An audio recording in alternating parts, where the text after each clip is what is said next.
Hello, here I'm going to show you another tip on cassava growing. This is one cutting of a cassava, so I had to cut it in two like this. They are now two separate ones. This is more important because if you have a little cuttings, then you can split them so as you can have many, so making you have so many cutting or so multiple cuttings on your garden. So the reason why I had to cut it, you see here I'm going to create a larger surface for the root development, hence creating more surface for the cassava production. Like this, these are now the two separate ones. I'm going to plant this, then later this in another wall.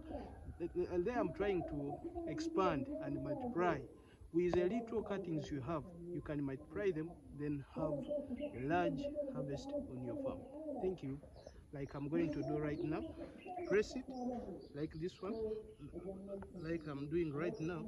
Then cover.